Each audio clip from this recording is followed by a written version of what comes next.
dinasihatkan kepada kita agar selalu menuntut ilmu syariat. Di sini disebutkan malah wahwa al-ulumus salasah, ilmu yang 3 disebutkan di sini.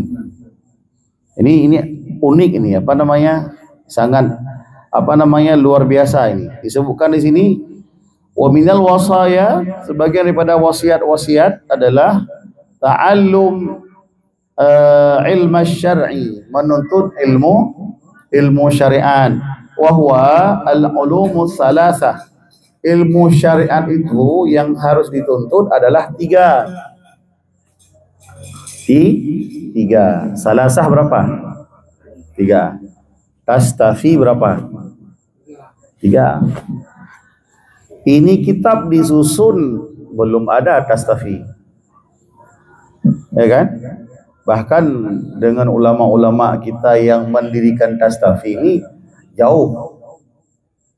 Tetapi sepakat ini, kitab ini yang sudah lama disusun, sepakat dengan apa yang dibawa misi oleh tastafi. 3 ilmu kalau dalam tastafi kan. Coba kita lihat, tastafi itu tasawuf, tauhid, fikih kan 3. Di sini juga 3. Apa saja 3 kita lihat. Wahia, yang pertama al-ilmu alladhi yusahihul ibadah. Yang pertama ilmu untuk mensahihkan ibadat. Ilmu untuk sah ibadat. Nah, yang pertama. Kalau di tastafi apa ilmu untuk sah ibadat? Fikih. Udah. Yang kedua wal ilmu alladhi yusahihul aqidah. Yang kedua ilmu untuk mensahihkan akidah. Untuk membenarkan akidah. Kalau di tastafi ilmu apa?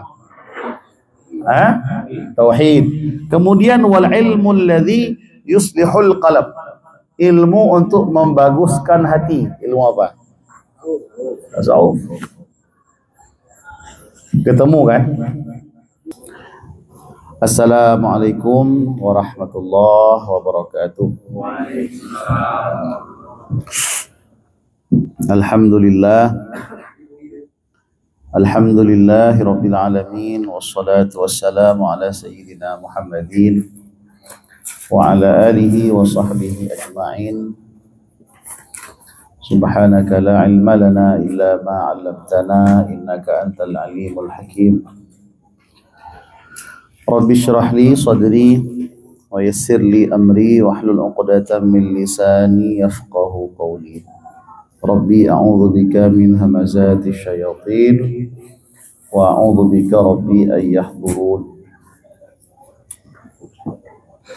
Hadirin jamaah sekalian yang dirahmati Allah Subhanahu wa taala, pada malam ini kita kembali bertatap muka dalam majelis ilmu. Mudah-mudahan pertemuan kita ini diberkahi oleh Allah Subhanahu wa taala. Dan tempat kita malam ini kita ambil di balai ini, di balai Maqbarah.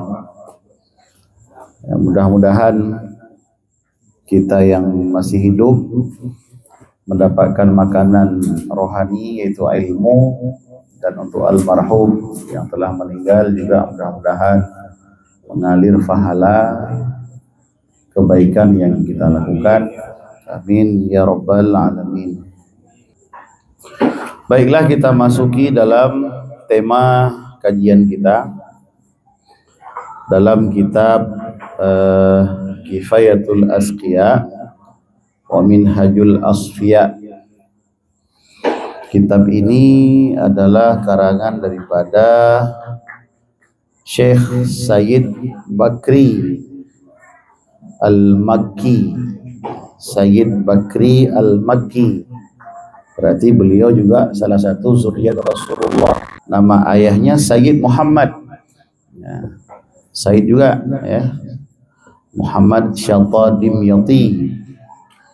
Di beliau ini sangat terkenal di kalangan ulama kita di Indonesia ini karena banyak murid-murid beliau yang menjadi ulama besar di Indonesia.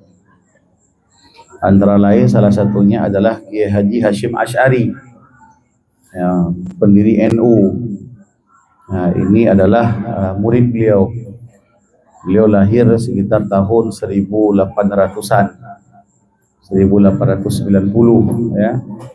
Nah, jadi ulama yang sangat terkenal juga. Beliau yang menulis kitab I'anatul Talibin. Nah, ya kan? Kalau kitab itu udah kenal kita kan? Nah, beliau ini juga yang menulis kitab I'anatul Talibin. Jadi kitab ini sudah lama ini ada. Kitab ini sudah bukan bukan karangan ulama yang hidup hari ini, tapi sudah wafat beliau, dan ilmunya sangat luar biasa banyak. Dan termasuk karamah beliau ini adalah banyak meninggalkan karangan-karangan dan banyak mencetak ulama, sama seperti Syekh Mudawali. Syekh Mudawali wafat usianya 40-an, 40 lebih sedikit. Beliau juga demikian.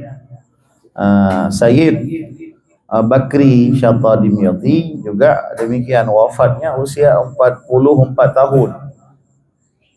44 tahun tapi sudah mencetak banyak ulama dan meninggalkan banyak karangan. Ini kan karamah kan?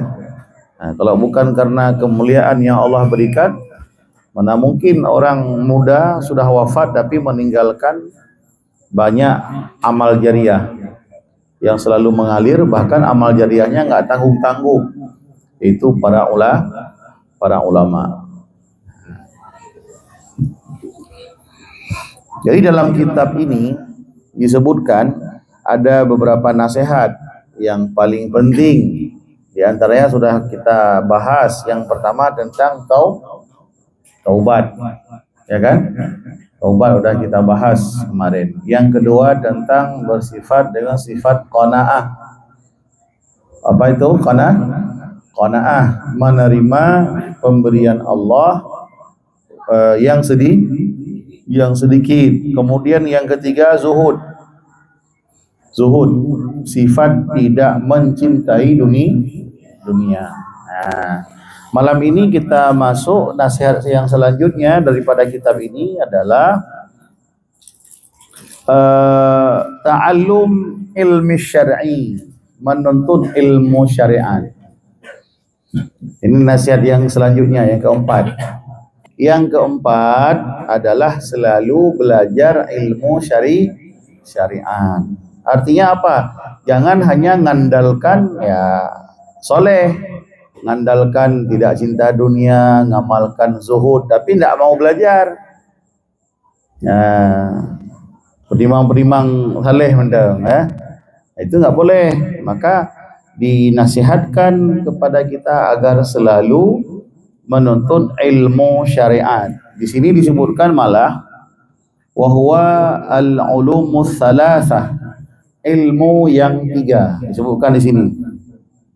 Ini unik ini, sangat luar biasa ini. Disebutkan di sini wa minal wasaya, sebagian daripada wasiat-wasiat adalah ta'allum ilmu syar'i, menuntut ilmu syariat.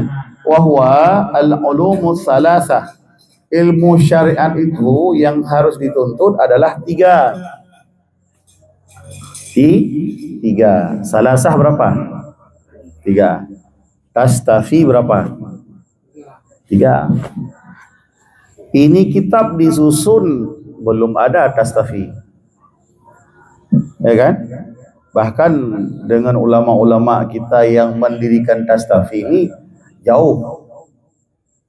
Tetapi sepakat ini, kitab ini yang sudah lama disusun, sepakat dengan apa yang dibawa misi oleh tastafi 3 ilmu. Kalau dalam tastafi kan, coba kita lihat, tastafi itu tasawuf, tauhid, fikih, kan 3. Di sini juga 3. Apa saja 3? Kita lihat. Wahia, yang pertama al-ilmu alladhi yusahihul ibadah. Yang pertama ilmu untuk mensahihkan ibadat, ilmu untuk sah ibadat. Nah, yang pertama. Kalau di tastafi apa ilmu untuk sah ibadat? Fikih. Udah. Yang kedua wal ilmu alladhi yusahihul aqidah. Yang kedua ilmu untuk mensahihkan akidah. Untuk membenarkan akidah. Kalau di Tastafi ilmu apa? Tauhid. Kemudian wal ilmu alladhi yuslihul qalb. Ilmu untuk membaguskan hati. Ilmu apa? Tasawuf. Ketemu kan? Makanya Tastafi itu bukan ilmu baru. Tastafi, tasawuf, tauhid, fikih ini bukan ajaran baru. Ini kita ketemu tanpa kita sengaja ini. Kitab yang udah lama disusun oleh para ulama ternyata menyebutkan wajib kita menuntut 3 ilmu. Ilmu untuk membenarkan ibadat, yang kedua ilmu untuk membenarkan i'tiqad, yang ketiga untuk ilmu untuk memasukkan tabiat. Jadi tidak usah kita meragukan lagi dengan apa yang telah kita tempuh selama ini yang kita pelajari. Yang sudah kita berada hari ini untuk memperjuangkan 3 ilmu ini, jangan kita ragu. Di kitab-kitab yang klasik, di kitab-kitab yang lama juga menyebutkan 3 ilmu yang wajib kita pelajari. Ilmu memang kan banyak ilmu. Jadi yang 3 ini saja kita nggak sempat belajar semua, apalagi mau belajar lagi yang lain. Sudah. Yakni yajibu alaika ayyuhas salik al-gharib ar-raghib fima yuwassiluka ila ridallah wa rasulih. Wajib di atas engkau wahai penempuh jalan menuju ridha Allah, ar-raghib gemar kepada menuntut 3 ilmu ini. Jadi bukan hanya sekedar belajar, tapi harus gemar. Kita selama ini ngaji ini sekedar ngaji apa gemar ngaji? Tahu gemar kan? Gemar apa? Galak, senang, suka. Jadi selama ini kita belajar ilmu ini sekedar belajar, sekedar datang, apa memang karena suka belajar? Jujur, jangan bohong. Suka. Tapi kalau suka, kenapa hari ini ada, besok nggak ada? Keadaan. Yang penting ada jawaban. Kita diharuskan untuk gemar, untuk menuntut 3 ilmu. Kalau anak-anak santri, ya mereka lebih banyak lagi belajarnya, bukan 3 saja. Mereka belajar nahu, saraf, mantik, bayan, banyak lagi yang mereka pelajari. Hadis kan.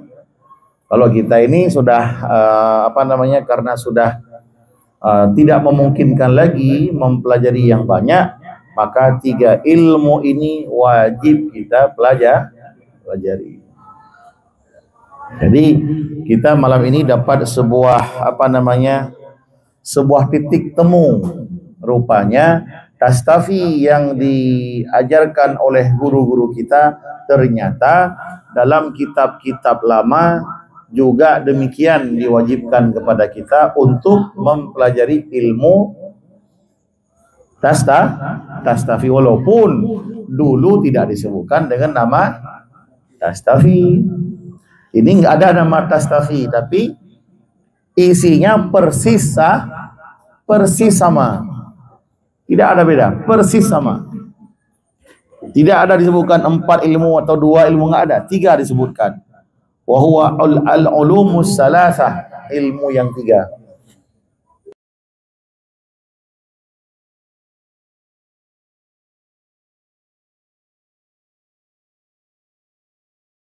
Kata seorang ulama yang sangat terkenal, Ibnu Ruslan, dalam kitab Zubad, wa kullu man bi ghairi ilmin ya'malu a'maluhu mardudatun la tuqbalu. Kata beliau, apa kata Ibnu Ruslan dalam kitabnya? Tiap-tiap orang yang beramal tanpa ilmu, maka amalnya ditolak. Saya ulangi, seseorang yang beribadat, yang beramal tanpa ilmu, maka seluruh amalnya itu tertolak. Nah, kan sayang, kita dalam hidup umur sebentar, tujuan kita untuk beribadah. Udah sebentar umur, udah ibadah pun kita sedikit, ditambah lagi ibadahnya tidak benar, rugi. Maka agar tidak rugi dalam hidup ini, beribadahlah sesuai dengan ilmu. Artinya beribadah dan cari ilmu. Kemudian yang kedua tadi apa? Yang kedua, ilmu untuk mensahihkan i'tiqad. Disebutkan di sini bi ayyakuna ala wifqi ma dhahaba ilaihi ahlus sunnah wal jamaah. Jadi i'tiqad kita harus sesuai dengan i'tiqad ahlus sunnah wal jamaah. Kalau tidak kita belajar, maka i'tiqad kita, keyakinan kita tidak sesuai dengan ahlus sunnah wal jamaah. Bahaya juga. Ibadah harus sesuai dengan ilmu, akidah pun harus sesuai dengan ilmu ahlus sunnah wal jamaah. Diri tegak dan kokoh di atas ajaran ahlus sunnah wal jamaah. Karena sekarang banyak ajaran yang berkembang kan. Maka kita yang masyarakat biasa ini harus kokoh mengikuti ulama-ulama kita yang telah kita akui, yang telah diakui oleh umat tentang keilmuannya, dan mereka berada pada jalan ahlus sunnah wal jamaah. Sudah. Kemudian wajib di atas engkau pula anda ta'allama ilman yuzakil qalab. Wajib kita mempelajari ilmu untuk membersihkan hati daripada akhlak-akhlak yang tercela. Wajib juga kita belajar. Apa contohnya? Takabur, riya, dengki, ya, apalagi pelit, sombong, dendam, pemarah. Banyak kan sifat-sifat yang tercela. Ini harus dan wajib hukumnya kita belajar ilmu untuk membersihkan hati. Jadi seharusnya kalau kita jamaah Huna ini, kalau udah lama kita ngaji, minimal ibadah kita sudah sahih, ya. Salat mulai daripada taharah, wudu, ya. Salat udah selesailah yang wajib-wajib. Kemudian tauhid juga udah selesai, sifat 20, i'tiqad 50, ya. Dan yang ketiga juga sudah selesai kita mempelajari tentang sifat-sifat untuk membersihkan hati. Jadi tadi udah kita sebutkan bahwa apa yang kita belajar selama ini di Huna, ya, 3 ilmu yang disingkat dengan Tastafi, ternyata dalam kitab-kitab klasik jelas disebutkan wajib mempelajari 3 ilmu. Berarti apa? Kita wajib belajar Tastafi. Wajib, fardhu ain. Jadi kalau fardhu ain nggak boleh diwakilkan. Nggak boleh, tolong absen nama saya bentar ya. Nggak boleh diwakilkan kalau fardhu ain. Contoh yang fardhu ain apa? Salat. Bisa nggak kita suruh ganti salat sama orang lain? Nggak. Harus kita langsung yang mengerjakan. Maka belajar ilmu ini ya harus langsung kita belajar. Tidak boleh kita wakilkan kepada keluarga. Maksudnya lah, saya udah ada ayah di sana, saya nggak usah lagi lah, ya kan? Di sana udah ada suami, ya kan Bu kan? Udah ada suami yang ikut ngaji, saya nggak usah lah. Nggak begitu. Karena hukum belajar ini fardu ain. Kalau fardu ain artinya fardu atau kewajiban kepada tiap-tiap individu. Paham? Jadi kalau paham, ini yang suami-suami nggak bawa istri ngapain? Hah? Ada anak kecil, jadi belajar sama anak kecil. Hah? Ini kalau istrinya udah paham, apalagi alumni pondok, udah beda lah kan. Ini kadang-kadang istri kita bukan alumni pondok, tapi alumni mana? Alumni Medan. Ini biar kita paham. Hukum belajar 3 ilmu ini fardu ain hukumnya. Nggak cukup hanya kita suami yang ikut. Istri kita kalau nggak ikut juga salah. Dan kesalahan istri ditanggung oleh suami. Karena kalau kita sudah kawin, itu dosa istri kita salah ibadah dia, tidak sesuai dengan ilmu, itu ditanggung juga oleh suami. Karena suami tidak mengajarkan. Boleh Anda tidak bawa istri ke pengajian, tapi di rumah harus bisa mengajarkan sendiri. Nepebek kerana baru je bek nebah bet. Tenu wino hoi tu, jak kena lob kita buka. Ya baru je. Tapi kalau kita tidak mampu mengajarkan, maka wajib kita cari orang untuk mengajarkan. Ini wajib loh hukumnya, fardu ain. Bukan fardu kifayah. Kalau fardu kifayah udah ada yang mewakili, udah selesai. Wa hadhihi thalatha fardu ainin. Ini 3 hukum ilmu yang 3 tadi, hukumnya adalah fardu ain. Udah. Jadi hukumnya fardhu ain udah kita lakukan, udah kita belajar. Selanjutnya apa? Wa'mal biha tahsulun najah. Beramal.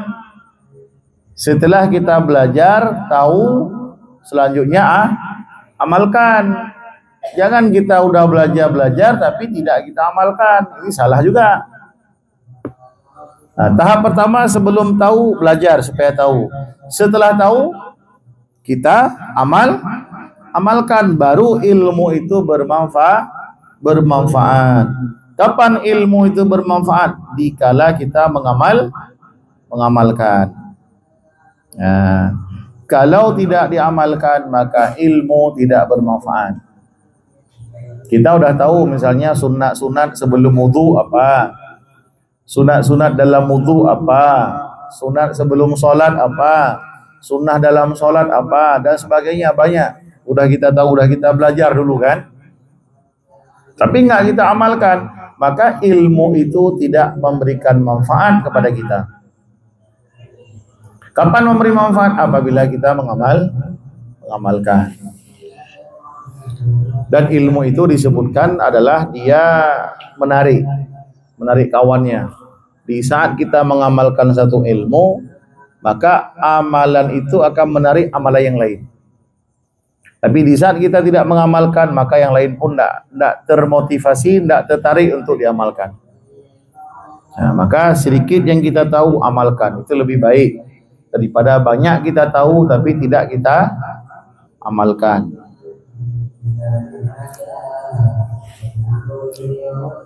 Bahkan wa illa fahuwa minal halikin. Kalau tidak diamalkan, maka termasuk daripada orang yang binasa. Banyak yang sudah kita tahu, tapi kalau tidak kita amalkan, maka tidak bermanfaat. Banyak yang sudah kita belajar, baik dalam bidang tauhid, bidang fikih, dan bidang tasawuf. Baik, kemudian nasihat yang keberapa tadi? Keempat ya. Yang keempat adalah harus selalu gemar dalam menuntut ilmu yang 3, ilmu fikih, ilmu tauhid, dan ilmu tasawuf. Kemudian selanjutnya nasihat yang kelima. Ya, nasihat yang kelima daripada beliau adalah selalu menjaga sunnah-sunnah. Selalu menjaga sunnah. Ini udah naik lagi levelnya. Bukan sekedar yang wajib, tapi sudah kita diarahkan untuk memelihara yang sunnah. Bukan sekedar yang wajib kita kerjakan, tetapi yang sunnah pun kita selalu jaga dan selalu mengamalkan. Nah, selama ini yang kita lakukan masih banyak, mungkin hanya yang wajib. Yang sunat kita menjaganya apa tidak? Nah, kalau tidak, maka inilah kita mulai setelah pengajian ini, mulailah untuk menjaga yang sunnah. Kenapa? Li'anna likulli wahidatin minha ta'siran fi tanwiril qalb. Tiap-tiap satu sunnah yang kita lakukan itu pasti ada memberi bekas untuk terang hati. Untuk bersinarnya hati itu dipengaruhi oleh sunnah yang kita amalkan. Sedikit sunnah yang kita amalkan, ya hati sedikit bersihnya. Semakin banyak sunnah kita amalkan, semakin bersih hati. Nah, jangan kita anggap remeh dengan sunnah. Sunnah misalnya pakai siwak. Ya, itu di samping dapat fadilah siwak, hati juga bersih. Kemudian hari Jumat misalnya pakai baju putih yang bagus, pakai wangi-wangian. Ketahuilah bahwa satu amal sunnah berefek kepada bersih hati. Semakin banyak amalan sunnah kita kerjakan, semakin bersih hati. Kenapa hati kita kotor? Karena tidak banyak kita lakukan amalan sunnah. Nah, jadi jangan anggap remeh amalan sunnah. Walaupun hanya ya kecil kan, baca bismillah sebelum makan. Sunnah sebelum makan termasuk makan garam. Ya, sebelum kita makan ambil garam, makan sedikit, baru bismillah. Itu kan sunnah. Setiap sunnah itu pasti ada memberi bekas kepada bersih hati. Udah. Jadi udah tahu begini, jangan ditunda-tunda lagi.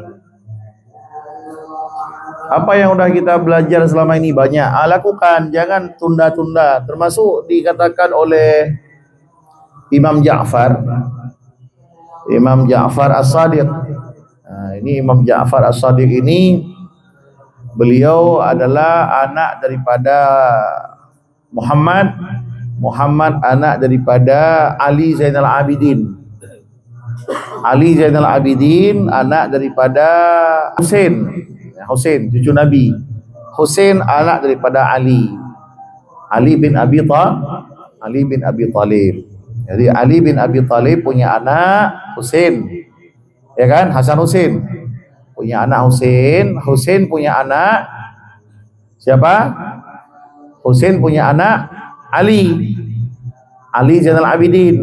Biasa orang dulu itu kasih nama anak sama macam nama ayahnya, ya.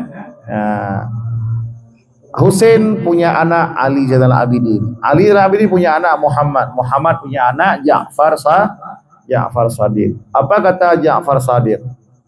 Ini kalau apa kan masih keturunan Nabi kan?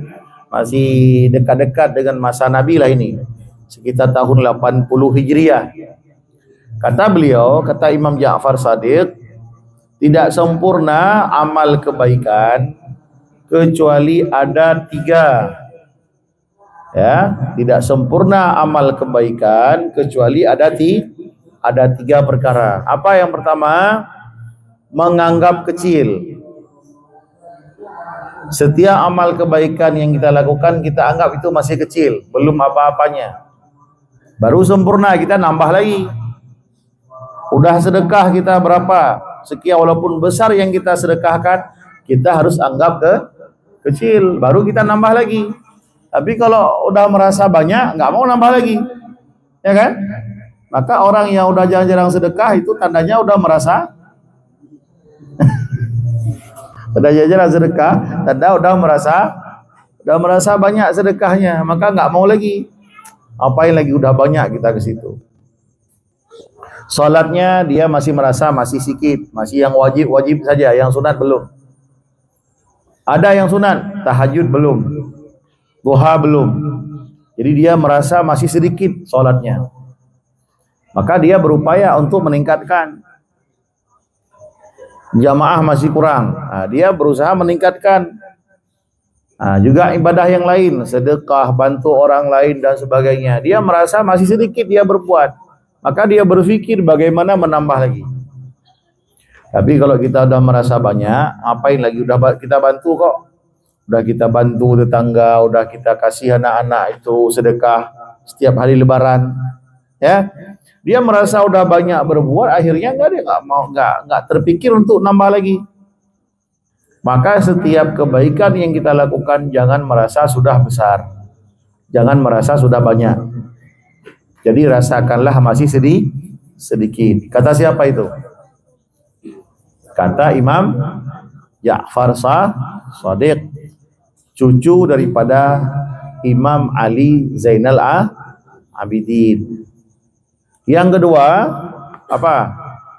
Yang pertama tadi tidak merasa besar, artinya merasa kecil ibadah. Yang kedua adalah mensegerakan. Amal kebaikan harus disegerakan, jangan ditunda-tunda. Setiap kita ada niat mau buat baik, lakukan, jangan ditunda. Kalau ditunda itu besok udah lain ceritanya. Begitu kita ada niat untuk berbuat baik, langsung kerjakan. Ada niat mau bantu tetangga, mau bantu anak yatim, ya, mau bantu orang-orang susah di samping rumah kita. Begitu kita ada niat, langsung buat. Jangan tunda. Kalau ditunda itu besok udah lain ceritanya. Ya kan? Sama macam cerita ini bilang begini, jadi teringat cerita kita dulu waktu datang kepada salah satu hamba Allah yang membantu kita dulu 900 juta. Ya. Dan begitu kami datang kemarin ke tempat beliau, awal-awal datang kan begitu kita ceritakan ada kekurangan dana 900 juta kan langsung di waktu itu diikrarkan, siap Ustaz saya kasih. Enggak, dia bilang, oke Ustaz, nanti saya musyawarah dulu sama keluarga. Nanti saya tengok dulu dari keuangannya. Kita kan gitu biasanya kan? Dia enggak, langsung itu dia bilang, oke Ustaz, berapa kurangnya? 900 juta, oke, udah. Itu yang nanti saya bantu.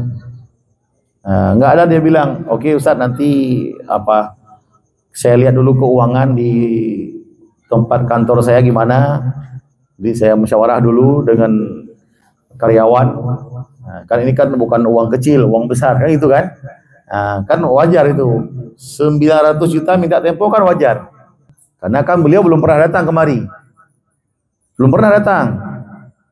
Masa orang belum tahu tempatnya di mana langsung ngasih 900 juta? Kan aneh. Kalau kita kan survei dulu lah, cek betul nggak ini buat pesantren. Jangan-jangan buat rumah. Ya kan? Jadi dia nggak pernah datang kemari. Jadi Ustaz waktu itu sebelum saya ikrar itu banyak godaan di pikiran saya itu. Dibilang ya tunggu dululah, cek dululah, apalagi yang bawa saya itu orang politik. Mungkin ada politiknya juga kan. Orang partai kan, DPR waktu itu. Jadi tapi katanya beliau langsung memaksakan, pejam mata langsung bismillah. Beliau langsung handle. Udah Ustaz, saya bantu kekurangannya. Tidak beliau bilang, oke Ustaz, nanti saya pulang ke rumah dulu lah, coba tanya sama orang rumah dan macam-macam lah kan. Apa kata beliau? Ustaz, waktu itu ternyata waktu saya bantu Ustaz itu perusahaan saya katanya itu sedang sedang tidak sehat lah, sedang belum menguntungkan. Apalagi kan pas apa COVID kemarin tu ya, COVID ya, 2000 berapa itu? Ada tanggalnya, kita cek itu diserahkan pas kemarin ulang tahun FKMB di sini. Ulang tahun yang ke-7. Ada buat maulid di sini. Maulid FKMB. Apakah waktu maulid FKMB itu dah COVID apa belum? Belum. Belum ya. Jadi intinya usaha beliau sedang tidak sehat. Tapi ya beliau ikrarkan terus, tidak menunda-nunda, bahkan untuk minta izin sebentar, tanya ke kantor dulu, tanya ke rumah enggak ada, langsung diikrarkan. Dan beliau baru dengar itu permintaan kita 900 juta, bukan udah kita kasih haba-haba sebelumnya. Udah kita kasih ini mau ke sana ya, minta pinjam uang 900 juta, enggak. Baru hari itu kita bilang nominalnya minta bantu 900 juta. Tapi itulah langsung dia ikrarkan iya. Apa yang dia dapat untung, beliau katanya setelah itu tidak lama usaha beliau itu dapat keuntungan 12 miliar. 12 miliar. Nah, dan sampai sekarang masih terus berkembang. Beliau udah buat beberapa masjid, buat sendiri, dan beberapa pesantren, beliau terus berbuat. Nah, tidak ada rugi ya orang yang berbuat kebaikan. Kata Imam Ja'far Shadiq, itu tidak sempurna kebaikan yang kita lakukan. Kenapa? Karena kita sudah merasa besar. Sudah merasa besar kebaikan yang kita lakukan. Nah, jadi gimana juga? Untuk kebaikan tidak pernah kita merasa puas. Untuk yang namanya perbuatan baik, kita tidak boleh merasa puas. Harus selalu merasa kecil yang kita lakukan, sehingga nambah. Akhirnya begitu kita mati, udah banyak yang kita lakukan. Tapi kalau kita udah merasa banyak, udah merasa besar, nggak nambah lagi. Aduh kalau-kalanya mandang. Nah, sebenarnya tertuh bosa. Kalau-kalanya mandang, aduh hadi tertuh bosa kalian. Ikaw untuk yang ketuh ija. Aduh kalau-kalanya. Ya, jadi kebaikan yang udah kita lakukan lupakan. Kebaikan yang sudah kita lakukan lupakan. Jangan kita ingat lagi, sehingga kita akan berusaha untuk membuat kebaikan yang lain. Tapi kalau kita terus ingat kebaikan itu bisa menghambat kita untuk menambah kebaikan yang lain. Udah. Yang kedua apa? Jangan tunda. Yang pertama, jangan merasa udah besar berbuat kebaikan. Yang kedua, jangan tunda. Jangan tunda kebaikan. Begitu ada niat untuk buat kebaikan, buat terus. Nah, tayo kan lagi kan baik lepol ayah maksud ai. Nu nacor padum bosak semen. Nah, baik le tayang le gede padum tayang wa orinong le padum. Nah, jadi naraya jawaban. Tidak. Kan fakta kan? Ini fakta kita katakan. Maka Imam Ja'far Shadiq, beliau hidup jauh sebelum kita, udah tahu penyakit kita hari ini. Udah, makanya jangan menunda-nunda amal baik. Apapun amal baik jangan tunda. Ada niat mau bantu orang tua misalnya. Kita punya orang tua di kampung masih hidup. Ada niat mau bantu, itu langsung bantu, jangan tunda. Kalau tunda besok lain lagi ceritanya. Pasti lain. Minimal berkurang nominalnya. Ya. Kalau misalnya kita waktu ada niat pertama mau niat bantu misalnya 1 juta. Tunggulah pulang ke rumah dulu tengok kas misalnya. Itu lain ceritanya. Nanti keluar enggak 1 juta lagi itu. Ya, bisa-bisa enggak keluar. Itu bahayanya. Kau udah pernah kita sampaikan dulu kan, ada sebuah majelis, di situ diajarkan tentang kelebihan sedekah. Ada bab itu kemarin dulu kita ajarkan. Disampaikan oleh seorang guru bahwa kelebihan sedekah, siapa yang mampu bersedekah maka dia telah membunuh 70 setan kalau nggak salah. Siapa yang bersedekah dia telah membunuh 70 setan. Semangatlah jamaah. Sekali sedekah 70 setan dibunuh. Wahai guru, jangankan 70 setan. Setan perempuan di rumah aja satu nggak sanggup saya bunuh itu. Rupanya di rumah setannya lebih dahsyat. Ya, lebih besar setan di rumah lagi itu. Itu dulu, bukan sekarang. Ini bukan cerita sekarang ya, bukan jamaah kita, jamaah dulu. Sekarang gimana? Lebih parah. Ini cerita dulu, Bu. Tapi saya yakin kalau ibu-ibu sini enggak begitulah, ya. Enggaklah melarang suaminya sedekah, ya kan? Enggak melarang suami, malah mendukung suami untuk sedekah. Ya kan, betul kan? Alhamdulillah, itu namanya istri solehah namanya, bukan soleh. Istri solehah. Kalau istri solehah itu termasuk orang yang menolong kita masuk surga. Begitu. Istri solehah adalah orang yang menolong kita masuk surga. Surga jauh, perlu banyak orang tolong. Jadi kalau satu istri bisa menolong, kalau 4 istri lebih banyak orang tolong. Betul? Ya, tapi harus betul-betul solehah. Kalau enggak solehah enggak usah. Ngapain? Cari masalah namanya. Ya kan? Kalau enggak solehah enggak usah. Tapi kalau dapat yang solehah itu bolehlah. Ya kan? Kenapa? Karena menolong suami masuk surga. Tapi kalau enggak solehah jangan. Bukan dibawa masuk ke surga, dibawa masuk neraka. Jangan. Cukup satu, ya kan? Cukup yang satu saja. Mudah-mudahan itu yang satu solehah. Kalau dapat yang lain Ustaz solehah, tanya sama yang satu. Udah. Urungnya lunturahnya kepegah lung karena perumah lain kepegah. Nah lunturah tumbuknya merota ba YouTube share lawanya kayak pegahnya tak karena lain bagi dia kala. Hello pegah hello. Kamu tugas pegah. Urang lain hendak pegah tugas bubut. Bagi-bagi tugas. Kamu tugas pegah. Yang hendak pegah tugas bubut. Bagi-bagi tugas. Sebab punya urang yang kapu ke pegah, hai patih ke pikir enggak belaro kan. Ya kan? Kalau orang yang sudah poligami bilang ini, orang mungkin itu karena dia udah buat begitu maka dia bela diri. Ya kan? Tapi kalau macam saya yang setia ada yang satu ngomong, orang lebih percaya. Ya kan? Kata Imam Ja'far Shadiq, jangan menunjukkan menampak-nampakkan amal kebaikan. Kalau amal kejahatan juga nggak boleh. Amal kejahatan pun tidak boleh kita menampak-nampakkan. Bahkan sudah susah kita bertobat nanti. Kalau kita ada melakukan amal kejahatan, jangan nampakkan. Cukup kita dan Allah yang tahu. Taubat. Amal kebaikan pun jangan dipamerkan. Kecuali memang amalan itu ada tujuan yang baik untuk dinampakkan, itu boleh. Nah, pertanyaan? Silakan. Jadi sekarang banyak aliran yang mengklaim Ahlussunnah wal Jamaah.